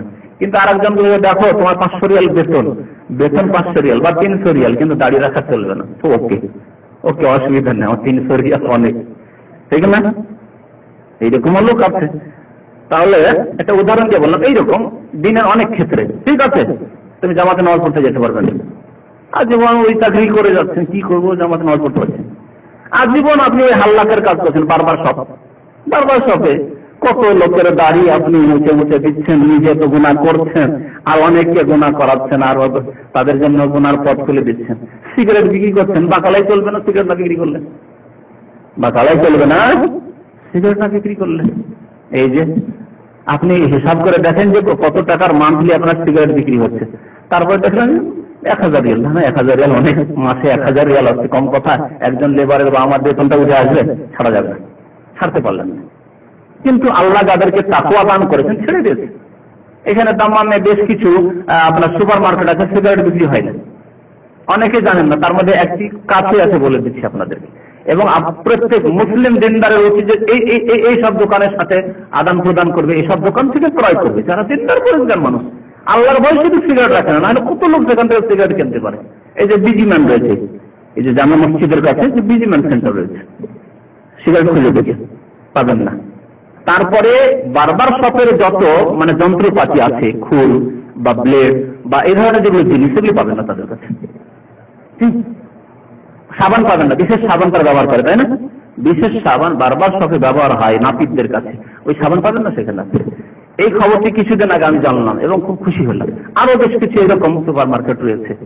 তো কাশিমে দেখতাম, মনে করেছে কাশিমে বেশ কিছু বারবার শপ আছে, বারবার সব লেখা আছে যে এখানে দাড়ি শেভ করা হয় না, অথচ সে জানছে যে আমার লস, আর্থিক লস আছে, কিন্তু তাকে আর্থিক লসে খরিদ করে নিতে পারে, তার ইমানকে খরিদ করতে পারে। তো খায়রুল বারিয়া সিদ্দিকিন, প্রত্যেক জামানায় সিদ্দিকিনরা থাকবেন, দ্বিতীয় স্তর তাদের। তারপরে সোহাদা, শহীদগণ। এই যে শহীদগণ, শহীদ মানে কি? শহীদ মানে যারা আল্লাহ রাস্তায় জিহাদে গিয়ে শহীদ হয়েছেন, এরা হচ্ছে সর্বোত্তম শহীদ। বাকি অন্যান্য আরো শহীদ রয়েছে 7 প্রকারের বা তারও বেশি হতে পারে। তো এরাও শহীদ হুকুমের দিক দিয়ে, বিধানের দিক দিয়ে, মানে শহীদের মর্যাদা পাবেন। কিন্তু এই শহীদদের এই আয়াতে যে শহীদ বলা হয়েছে, এর আরেকটি তাফসীর করা হয়েছে, আপনাদের জন্য আজকে নতুন লাগবে, শুনে রাখেন। আল্লাহ রাব্বুল আলামিন এদের মর্যাদার কথা বলেছেন, তার তৃতীয় মর্যাদা। চতুর্থ মর্যাদা হচ্ছে সালেহীন, সৎ বান্দা, সাধারণ কিন্তু সৎ বান্দা, নেক মানুষ, হারাম থেকে বেঁচে থাকে, অবৈধ কাজ থেকে বেঁচে থাকে এবং ফরজ অজেব সুন্নাত আদায় করে, সালেহীন। এরা হচ্ছে চতুর্থ স্থান ইসলামে এদের বা ঈমানের ক্ষেত্রে। সোহাদা, শহীদের বহুবচন। শহীদের একটি অর্থ আল্লাহ রাস্তায় যারা শহীদ হয়, তাই না? আর একটি অর্থ শহীদের সাক্ষ্য দানকারী, শাহাদাত দানকারী, যে সাক্ষী দিয়ে থাকে। তো সাক্ষী কারা দিয়ে থাকে এই সম্পর্কে আল্লাহ রাব্বুল আলামিন একটি আয়াতে সূরা আলে ইমরান ইরশাদ করেছেন, শাহিদাল্লাহু আন্নাহু লা ইলাহা ইল্লাল্লাহ ইল্লাহু ওয়াল মালায়েকাতু ওয়া উলুল ইলমি কায়িমান বিল কিসত। আল্লাহ সাক্ষ্য দান করছেন যে আল্লাহ ছাড়া কেউ সত্য মাবুদ নেই, ইল্লাহু, তার ছাড়া কেউ সত্য মাবুদ নেই। ওয়াল মালায়েকা, ফেরেশতাগণ সাক্ষ্য দান করছেন। আর মানুষের মধ্যে থেকে ওয়া উলুল ইলম, উলামায়ে কিরাম, আহলে ইলম। উলুল ইলম মানে জ্ঞানী, যারা জ্ঞানী। উলামায়ে কিরাম মানে বিধানপন্থী, তার অন্তর্ভুক্ত নাই। ওলামায়ে কিরাম মানে জরুরি না যে সে মাদ্রাসা থেকে একেবারে পাগড়ি নিয়ে ফারিগ হয়ে আসবে, কওমি মাদ্রাসা থেকে বালিয়া মাদ্রাসায় কামেল ডিগ্রি নিয়ে আসবে, জরুরি নয়। ওলামার অর্থ ইসলামের বুঝে নেন। ওলামা তো আমাদের ভাষায় সে আলেম, বেশি ভাষায় যে এটা মাদ্রাসা থেকে পাশ করলে সে আলেম হয়ে গেল, না। আলেম মানে জ্ঞানী। কিসের জ্ঞানী? দিন ইসলাম সম্পর্কে, কোরআন এবং হাদিস সম্পর্কিত। কোরআন এবং হাদিস সম্পর্কে যেখান থেকে হোক না কেন সে জ্ঞান হাসিল করেছে, যথেষ্ট জ্ঞান হাসিল করেছে, যার মাধ্যমে সে নিজেকে বাঁচাতে পারে, নিজের পরিবারকে বাঁচাতে পারে, নিজের আপনজন আত্মীয়দেরকে বাঁচাতে পারে, মুসলিম সমাজকে দাওয়াত দিতে পারে সঠিক দিনের। এ হচ্ছে আলেম, উলুল ইলম। এদের মর্যাদা হচ্ছে তৃতীয় মর্যাদা। এদেরকে শাহাদা আল্লাহ এখানে বলেছেন। শাহিদ আল্লাহ, সাক্ষ্য দান করেছেন আল্লাহ, ফেরেশতা এবং মানুষের মধ্যে থেকে উলুল ইলম, জ্ঞানীগণ, উলামায়ে কিরাম। তো যারা উলামায়ে হাক্কানি, উলামায়ে রাব্বানি, সৎ উলামায়ে কিরাম, কোরআন সুন্নাহর উপর যারা কায়েম, তাদেরও মর্যাদা রয়েছে কোরআনে। সুতরাং আল্লাহ রাব্বুল আলামিন এই চার প্রকারের কথা বর্ণনা করেছেন। ওমান ইউতিল্লাহ ওয়া রাসূলাহু ফাউলাইকা মাআল্লাযিনা আনআমা আল্লাহু আলাইহিম মিনান নাবিয়্যিনা ওয়াস সিদ্দিকিনা ওয়াশ শুহাদায়ে ওয়াস সালিহিন। এই চার প্রকার লোকের কথা, এরা হচ্ছে সৎ লোক। এদের জন্য এরা হচ্ছে সৃষ্টির সেরা। তো সৃষ্টির সেরা খায়রুল বারিয়া, নবিয়্যিন ওয়াস সিদ্দিকিন ওয়াশ শুহাদা। তাহলে শুহাদার দুইটি তাফসীর মনে রাখবেন। এক হচ্ছে যারা আল্লাহর রাস্তায় নিজের জীবনকে কুরবানি করেছেন, শহীদ হয়েছেন। আর আরেক হচ্ছে উলামায়ে কিরাম, যাদেরকে আল্লাহ সঠিক দিনের জ্ঞান দান করেছেন এবং সেই সঠিক দিন পালনও করে বটে। এইরকম না যে সঠিক দিনের জ্ঞান রয়েছে, কামেল পাস, ফার্স্ট ডিভিশন পাস, আমাদের দেশে অনেক আছে কামেল পাস, ফার্স্ট ডিভিশন পাস, আর হারাম কাজ করে, হারাম ব্যবসা করে, নাই হারাম কাজ করে, কওমি মাদ্রাসা ফারেগে আসার পরে এখানে হারাম ব্যবসা করে, ভিসার ব্যবসা করে না, এরা তার অন্তর্ভুক্ত। এই ফজিলত তাদের জন্য নয়। ফজিলত কাদের জন্য? আমল ঠিক আছে, কমপক্ষে সলেহীন, আর উপরন্ত সলেহীন তো থাকতে হবে। যেহেতু চতুর্থ শ্রেণী হচ্ছে সলেহীন, সৎ লোক, সত্য হইতেই হবে, আর তার উপরে ইসলামের জ্ঞান রয়েছে। এরা হচ্ছে তৃতীয় মর্যাদা দখলকারী। তারপরে সলেহীন, ওয়া হাসুনা উলাইকা রাফিকা।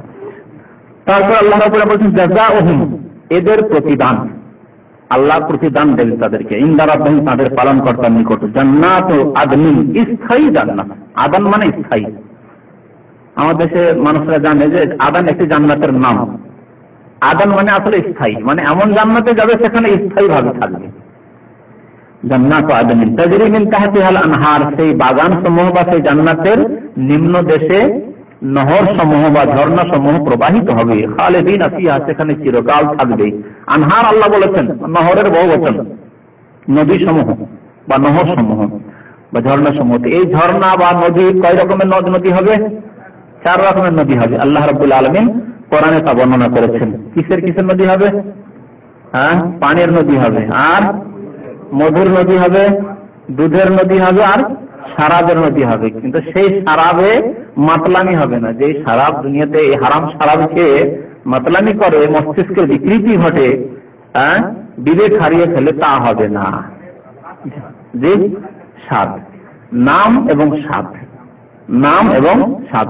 আরেকটি কথা, এই মদের মতো স্বাদ নাই, এই পানির মতো স্বাদ নাই, এই মধুর মতো স্বাদ নাই, এই দুধের মতো স্বাদ নাই। এই কথা মনে রাখেন। ভাববেন না যে দুধ দেওয়া হবে, ও আমাদের বাড়িতে এত দুধ হয়, এত দুধ না। হযরত আব্দুল্লাহ বিন আব্বাস রাদিয়াল্লাহু তাআলা আনহু এই জন্য বলছেন যে দেখো, এই যে 4টি নহর হবে, নামগুলি শুধু এইরকম, স্বাদ একেবারেই আলাদা, স্বাদের সাথে কোনো তুলনা নেই। না এই পানির সাথে জান্নাতের পানির নহরের তুলনা আছে দুনিয়ার পানির সাথে, না এখানকার দুধের তুলনা আছে সে জান্নাতের দুধের নহরের সাথে, না এখানকার শরাব মদের তুলনা আছে সেখানকার মদের সাথে, না এখানকার মধুর তুলনা আছে জান্নাতের মধুর সাথে। নাম শুধু পরিচিতির জন্য, যাতে করে বুঝতে পারে মানুষ মুমিন দুনিয়াতে যে আল্লাহ আমাদেরকে এই 4 প্রকারের নহর থেকে ভোগ করার স্থায়ী ভাবে তৌফিক দেবেন এবং আমাদেরকে এই নিয়ামত দান করবেন জান্নাতে। জাযাউহুম ইনদা রাব্বিহিম জান্নাতু আদনিন তাজরি মিন তাহতিহা আনহার খালিদিনা ফিহা, সেখানে চিরকাল থাকবে। আবাদা আল্লাহ বাড়িয়েছেন এখানে।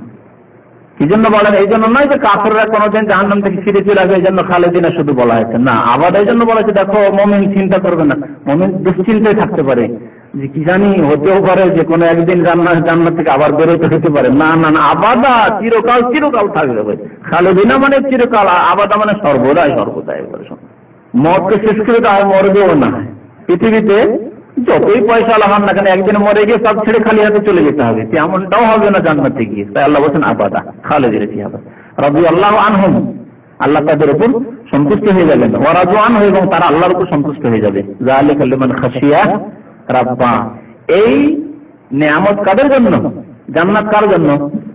হ্যাঁ, সৃষ্টিরা কাদেরকে বলা হলো? লিমান খাশিয়া রাব্বা, যারা ভয় করে তার পালন, তাদের পালন কর্তাকে, বা যে ব্যক্তি তার পালন কর্তাকে ভয় করে চলে, যে আল্লাহকে ভয় করে এবং ভয় করে জীবনযাপন করে আল্লাহর ভীতির সাথে, তাকওয়ার সাথে, তার জন্য এই নিয়ামত রয়েছে, জান্নাত রয়েছে চিরকালের। যে ভয় করে না তার জন্য জান্নাত নয়, কারণ যে ভয় করেন তার দ্বারা যে কোনো সময় যে কোনো রকমের পাপ হতে পারে। জি, তো আল্লাহকে যারা ভয় করে তার জন্য রয়েছে এই প্রতিদান, যালিকা লিমান খাশিয়া রাব্বাহ।